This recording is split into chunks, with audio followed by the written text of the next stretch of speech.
del 2016. ¿Qué tal? Muy buenos días, bienvenidos a su programa Contacto Directo. Hoy son nuestros invitados Washington Pesantes, candidato a presidente de la República por el movimiento Unión Ecuatoriana. Vamos a revisar los puntos programáticos del plan de gobierno, la reorganización política de la institucionalidad, el equilibrio e independencia de funciones, la reducción del gigantismo en el Ejecutivo, sacar la mano de la justicia, la creación de empleo, volviendo los ojos al campo, que son algunas de las propuestas. Lo examinaremos. También Doris Solís, secretaria ejecutiva de Alianza País, la selección de candidatos para la Asamblea, el plan de gobierno y el pacto ético en consulta popular contra los paraísos fiscales. Y además, Larry Yumi Banda, el presidente del Colegio de Economistas del Guayas, la contrarréplica a la SECOM sobre las cifras de crecimiento del PIB y los índices de desempleo y subempleo. La actualidad, los protagonistas, el análisis y la información en Contacto Directo.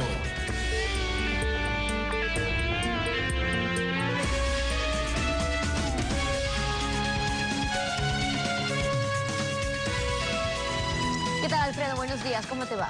Muy bien, Steffi. Buenos días a todos.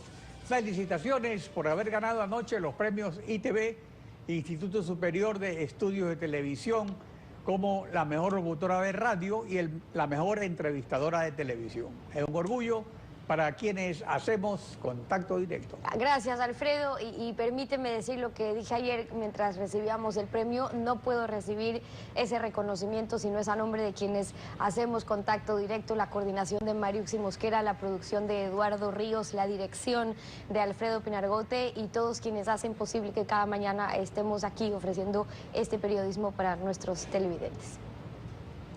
Bueno, vamos entonces a las entrevistas. Con los temas. El Consejo Nacional Electoral inscribió el binomio Washington Pesantes-Alex Alcíbar y el plan de gobierno con 21 puntos programáticos del movimiento Unidad Ecuatoriana. En nuestros estudios, Washington Pesantes, candidato a presidente de la República. Buenos días, bienvenido a Contacto Directo. Gracias, muy buenos días, doctor Pinargote, y a la orden. Saludos a los televidentes. Una reorganización política de la institucionalidad como reforma constitucional es el primer punto programático. ¿Qué propone cambiar?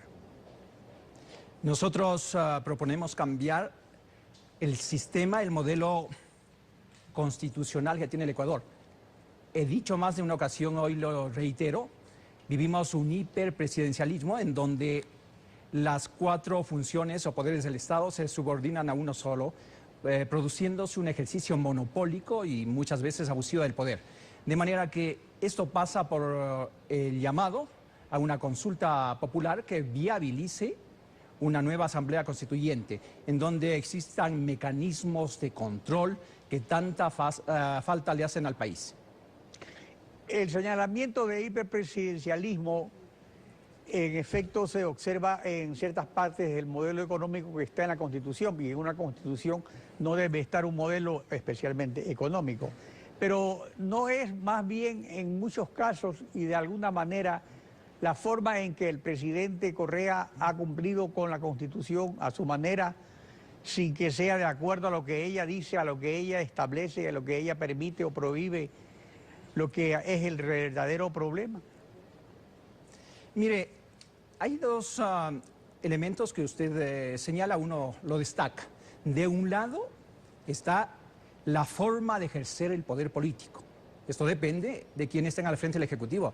De otra forma de enfocar es el hecho de que existen mecanismos legales que lo posibilitan. Si usted tiene un Consejo de Participación Ciudadana a través del cual nombra autoridades de control, nombra fiscal, nombra contralor, nombra Consejo Nacional Electoral, en donde hay 5 vocales que pertenecen a la función ejecutiva, en donde establece mecanismos que impiden la fiscalización, en donde para enjuiciar políticamente a una autoridad, a un presidente, un vicepresidente, tiene que necesariamente pasar por autorizaciones de otros organismos. Entonces no podemos vivir un Estado de derechos. De manera que necesariamente pasa por una revisión, al menos de carácter constitucional, una revisión a fondo. Pero como es un cambio estructural, no se lo puede hacer con simples reformas, con simples enmiendas. Hay que ir a una nueva constituyente, aunque tengamos que hacerlo por 20ª ocasión. Usted ha hecho carrera judicial y ha visto de cerca al menos dos metidas de mano a la justicia, de la partidocracia y de la Revolución Ciudadana. Ambas incluso convocaron a referéndum. ¿Cómo hacer que la justicia sea independiente y distante del influjo partidista si hasta el momento los dos intentos por hacerlo han fracasado?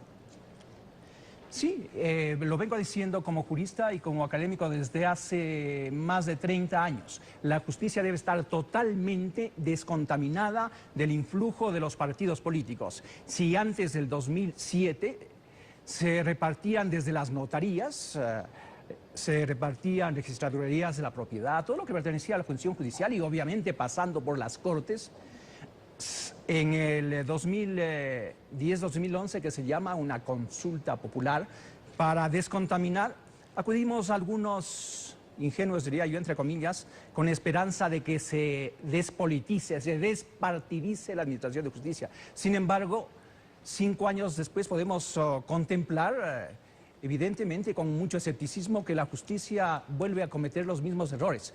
Jueces que obedecen a los designios del poder. Jueces impreparados, es decir, una justicia, además, que se les ha facilitado desde el punto de vista legal. Ahora, pero todo depende de la forma de elección, y eso fue lo que se cambió en 1997-98. Se creó pues este Consejo de la Judicatura, se estableció el sistema de cooptación, pero por la primera vez volvió a nombrar el Congreso. Luego, hace 4 o 5 años, se cambió la forma de integración del Consejo de la Judicatura y se volvió a incluir a representantes de las funciones del Estado, lo cual establece el influjo político. ¿Cuál sería la fórmula según su experiencia? Porque usted ha estado dentro de esto como funcionario judicial. ¿Cuál sería la fórmula mejor para que esto funcione? Porque no puede ser que aquí todos los modelos fracasan. No hay un mecanismo químicamente puro, pero para el 96-97 se eligió una de las mejores cortes, se lo hizo con la participación ciudadana. Sí, también una comisión se nombró en el Congreso Nacional y uno de los mecanismos idóneos es la cooptación. Nosotros, le decía, vemos como inclusive existen mecanismos para falsificar uno de los problemas más endémicos de este país, que es la corrupción. Se calcula que un 20-30% del presupuesto nacional se va por la corrupción. Esto lo dicen análisis técnicos, científicos. Insisto, no hay un mecanismo, una receta única, pero la participación ciudadana es fundamental. Hoy existe un Consejo de Participación Ciudadana y Control Social. Se entiende que es el control de la ciudadanía hacia el Estado, para que un mecanismo... Pero eso no ha funcionado ya en 8 años. ¿Cómo sería cambiar el sistema? Tal vez suprimiendo ese Consejo de Participación que realmente ha sido un verdadero desastre. Permítame completar la idea.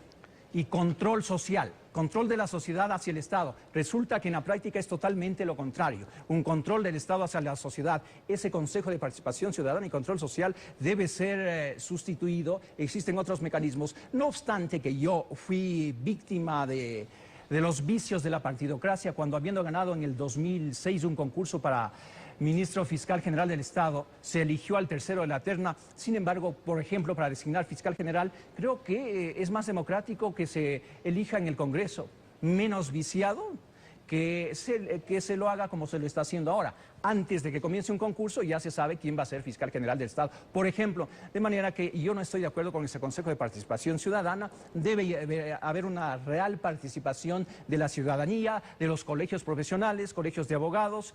Sí, antes el Consejo de la Judicatura hacía un concurso previo, pero ahí estuvo el presidente de la Corte Suprema de Justicia, es decir, autoridades muy representativas. Hoy una comisión de personas que inclusive no tienen la menor idea de la formación jurídica que deben tener los jueces, los fiscales, de manera que eso debe cambiar radicalmente y de fondo. La justicia es dar a cada quien lo que le corresponde, a cada uno lo suyo, y eso es lo que no ha sucedido. Mire, ha habido un desapego total, un desconocimiento, soberbia. No se aplican principios fundamentales como el de proporcionalidad, sino ¿cómo entiende usted que por peculado se ponga 3 meses, 90 días sí, pues creo que de privación de la libertad? Ha sido un récord y 8 mundial. años, Ahora, y 8 pasemos a otro años tema. por supuestamente incitar a la rebelión, a la violencia. Eso no resiste el menor análisis jurídico. pasemos a otro tema. Todos los candidatos ofrecen empleo. Usted no ofrece flexibilizar el mercado laboral, sino el respeto irrestricto a los acuerdos básicos de la Organización Internacional del Trabajo. Propone volver los ojos al campo, donde la tasa de empleo es la mitad del área urbana, pero la mitad de la población económicamente activa ya está en las ciudades.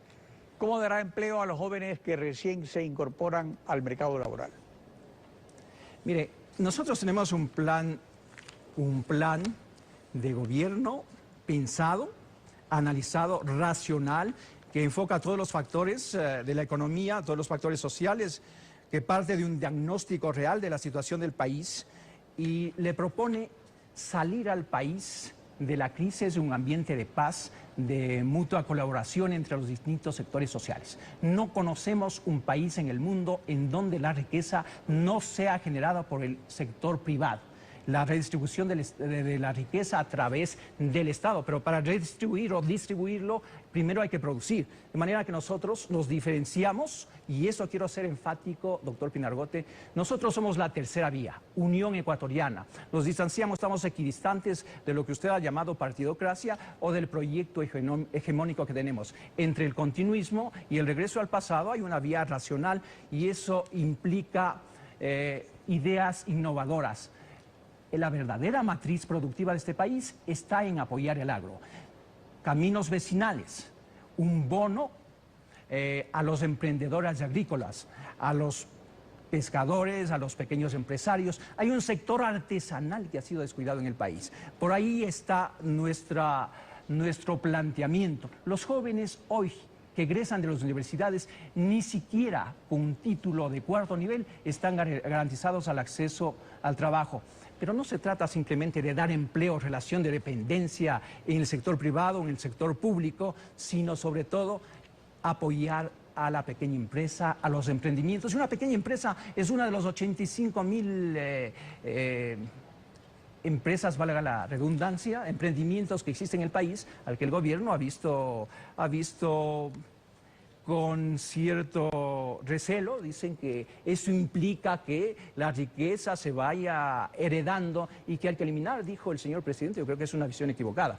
Nosotros planteamos de veras un país, un Estado incluyente, regresando fundamentalmente a nuestra vocación inveterada, que es la vocación agrícola. Ahora, usted ha señalado también el crecimiento de la burocracia en los últimos 7 años, especialmente en la función ejecutiva, y tenemos que, según el INEC, de 10 empleos, la burocracia solo da 1 y el sector privado 9. A la vez, el incremento de la burocracia aumenta la tramitología y afecta a la competitividad y al emprendimiento. Además, se lleva el 30% del presupuesto general del Estado. ¿Cómo reducir este gigantismo en la función ejecutiva? Mire, no solo es la función ejecutiva, existe una serie de organismos semi-descentralizados, descentralizados, en donde se ha incrementado lo que suele llamarse la burocracia. No todo es burocracia, cierto es, hay 29,000 médicos, hay cerca de 100,000 maestros, etcétera, pero si nosotros nos hemos empeñado en inflar el tamaño del Estado, si llegamos a tener más de 32 ministerios y superministerios, como en el tiempo de Magoad, hoy con otro nombre, ministerios coordinadores, entonces pues tenemos una burocracia demasiado grande, demasiado inflada, que consume una gran cantidad del presupuesto nacional. Hay que racionalizar el Estado, hay que manejar el presupuesto del Estado con austeridad.